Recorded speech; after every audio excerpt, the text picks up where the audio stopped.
नमस्कार साथियों। Hindi with KD Sharma online platform में आपका हार्दिक स्वागत है। आशा करता हूँ आप सभी बहुत अच्छे होंगे। देखिए साथियों, यूपी पुलिस के लिहाज से आज एक बहुत बेहतरीन टॉपिक मैं आपको देने वाला हूँ। वह टॉपिक कौन है? उसका नाम है कारक। उसका नाम क्या है? कारक। सबसे पहले समझते हैं कारक है क्या। देखिए, क्रिया से सीधा संबंध बताने वाले शब्दों को, क्रिया से संबंध बताने वाले शब्दों को हम कारक कहते हैं।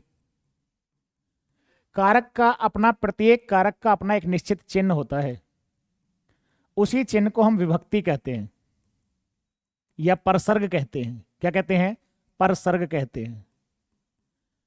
प्रत्येक कारक का अपना एक निश्चित चिन्ह होता है, उसी चिन्ह से वह पहचाना जाता है। जैसे किसी व्यक्ति का अपना एक व्यक्तिगत नाम है तो वह उस नाम से पहचाना जाता है। मोनू मोनू के नाम से आएगा, सोनू सोनू के नाम से आएगा। तो प्रत्येक कारक की अपनी एक निश्चित विभक्ति होती है, निश्चित चिन्ह होता है, वह उसी से पहचाना जाता है। यहाँ सबसे महत्वपूर्ण एक टॉपिक पॉइंट आपको समझना है, एक फैक्ट आपको समझना है, एक कॉन्सेप्ट है कि एक वाक्य में एक से अधिक कारक तो हो सकते हैं, लेकिन एक जगह एक सी नेचर के, एक सी प्रकृति के दो कारक चिन्ह कभी नहीं हो सकते। एक उदाहरण से समझें कि पेड़ से पत्ते गिरते हैं तो यहाँ अलगाव की स्थिति है, तो यहाँ पे अपादान कारक ही होगा, यहाँ करण कारक नहीं हो सकता, क्योंकि करण कारक का चिन्ह भी से होता है, लेकिन वो साथ के या साधन के अर्थ में होता है। इसलिए यहाँ पे अलगाव के अर्थ में अपादान कारक ही होगा। तो ये आपको सुनिश्चित करना है कि एक वाक्य में एक से अधिक कारक तो हो सकते हैं, लेकिन एक जगह दो कारक या एक सी प्रकृति के दो कारक कभी नहीं हो सकते। देखिए, हिंदी में कारक की बात करें तो वो कितने होते हैं? 8 कारक होते हैं। कई बार क्वेश्चन सीधा पूछ लेगा कि हिंदी में कारक के कितने भेद होते हैं? 8 होते हैं, जिसमें सबसे पहले की बात करते हैं। सबसे पहला होता है कर्ता कारक। किसी भी क्रिया के करने वाले को, अर्थात क्रिया को जो संपादित करे, क्रिया को जो संचालित करे वही कर्ता कारक कहलाता है। कर्ता कारक का चिन्ह ने होता है। क्या होता है? ने होता है। जैसे राधा ने पत्र लिखा, राधा ने पत्र लिखा। मोहन ने आम खाया। तो कर्ता कारक का चिन्ह है ने। जो किसी क्रिया को करता हो, अर्थात क्रिया के करने वाले को ही हम कर्ता कारक कहते हैं। देखिए, सबसे बेहतरीन बिंदु आपको यह याद रखना है कि जहां भी कर्ता कारक की विभक्ति, कर्ता कारक की विभक्ति ने यदि आती है तो उसमें 3 कंडीशन बन जाएंगी। पहली तो हो जाएगी क्रिया, उसमें कौन सी होगी? सहकर्मक होगी। क्रिया कौन होगी? सहकर्मक। काल कौन सा होगा? काल होगा आपका भूतकाल। काल कौन होगा? वो भूतकाल हो जाएगा। और वाच्य की बात करें, क्योंकि आपको पता होना चाहिए, वाच्य की बात करें तो उसमें कौन हो जाएगा? कर्ता या कृतवाच्य हो जाएगा। कौन हो जाएगा? कर्ता या कृतवाच्य हो जाएगा। क्रिया सहकर्मक, काल भूतकाल, वाच्य कौन? कर्तावाच्य। क्योंकि हिंदी में वाच्य कितने होते हैं? 3। कर्तावाच्य, कर्मवाच्य और भाववाच्य। इस प्रकार से ये कर्ता कारक होता है। दूसरा होता है भैया कर्म कारक। कर्म कारक का चिन्ह क्या होता है? इसकी विभक्ति होती है को। कर्ता जिसको सबसे ज्यादा पसंद करे, कर्ता का जो परिणाम हो, कर्ता का जो फल मिले, क्रिया करने के बाद जो परिणाम मिलता हो, जब व्यक्ति क्रिया करता है तो उसका कोई ना कोई परिणाम मिलेगा, कोई ना कोई रिजल्ट मिलेगा, उसी को हम कर्म कारक कहते हैं। जैसे राम ने रावण को मारा, राम ने रावण को मारा। किसको मारा? रावण को मारा। किसको मारा? रावण को मारा। इसलिए इसमें कौन हो गया? कर्म कारक की विभक्ति हो गई। अगला देखते हैं, अगला है करण कारक। अभी आपका 5 मिनट में, बल्कि 10 मिनट में ये पूरा कारक का प्रकरण टॉपिक कंप्लीट होने वाला है। बड़ा बेहतरीन शानदार टॉपिक है हिंदी का। करण कारक का चिन्ह होता है से या के द्वारा।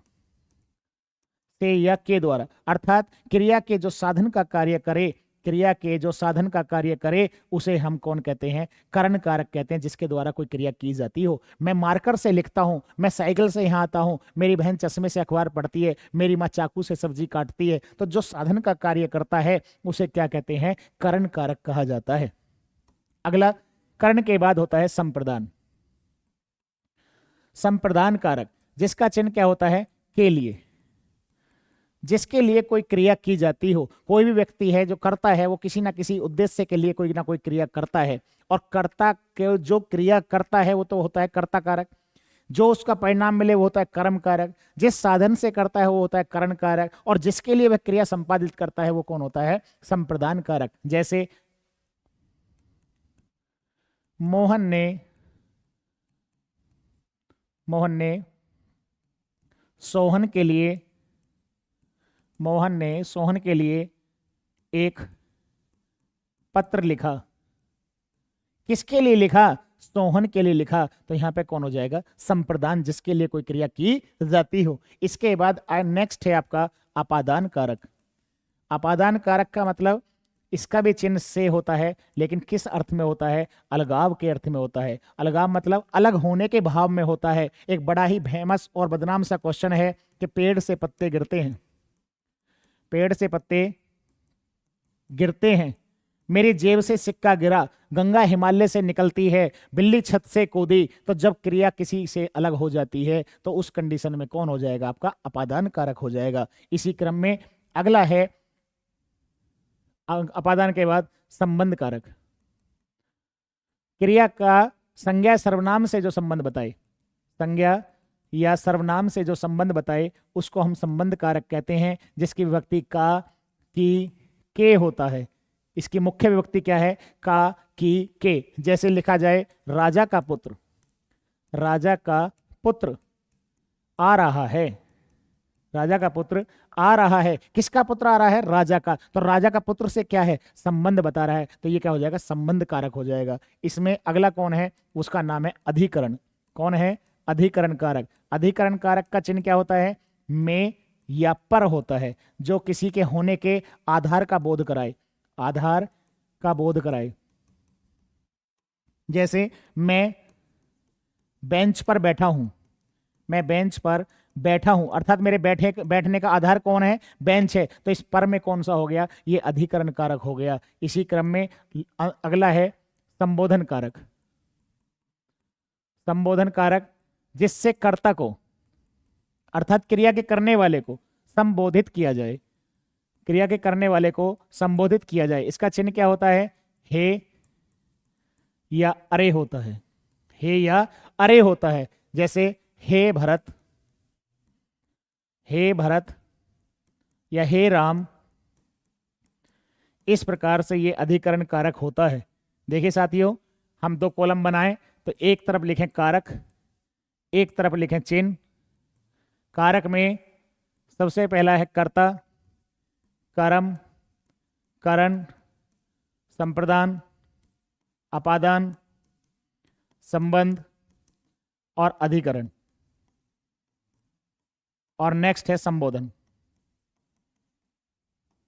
देखिए कर्ता ने कर्म को करण से या के द्वारा, लेकिन साथ के अर्थ में, साथ के अर्थ में। संप्रदान के लिए, अपादान से, लेकिन अलग के अर्थ में, अलग के अर्थ में। संबंध का, की और के। अधिकरण में या पर।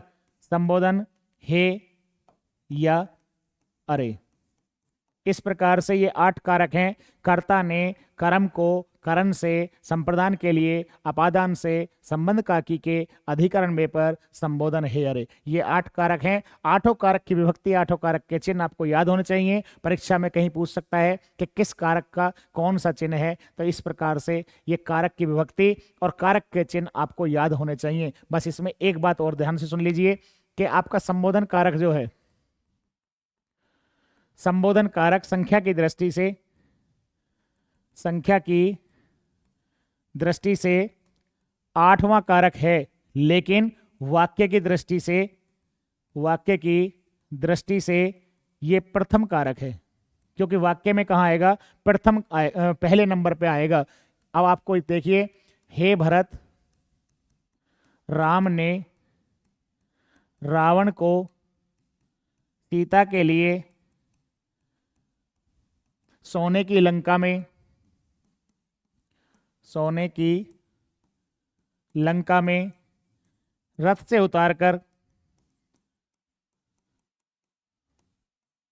रथ से उतारकर धनुष से मारा। इस वाक्य में 8 कारक आ गए। हे भरत, राम ने रावण को सोने की लंका में रथ से उतारकर धनुष से मारा। किसके लिए? सीता के लिए। इसमें 8 कारक हैं। पहला कारक, दूसरा कारक, तीसरा कारक, चौथा कारक, पांचवा कारक, छठा कारक, ठीक है, और सातवां कारक। हे भरत, राम ने रावण के लिए सोने की लंका में रथ से उतारकर धनुष से मारा। धनुष से एक कारक ये रहा। आपके 8 कारक इसी वाक्य में दिए हुए हैं। तो इस प्रकार से आपके कारक का टॉपिक अभी संपन्न तो नहीं हुआ है, लेकिन नेक्स्ट क्लास में फिर इसी तरीके से लेकर आएंगे। यूपी पुलिस के लिए बहुत ही बेहतरीन टॉपिक है ये, आप इसका अध्ययन करिए। और ऐसे ही शॉर्ट वीडियो के टाइप में मैं अगली क्लास फिर लेकर आऊंगा, जिसमें कारक से महत्वपूर्ण तथ्य और बताए जाएंगे कि विकलांगता के भाव में कौन सा कारक होगा, रुचि पे या पसंद के अर्थ में कौन सा होगा। इसी तरीके की वीडियो देखने के लिए चैनल को लाइक करें और सब्सक्राइब करें और शेयर करें। बहुत बहुत धन्यवाद। Thank you.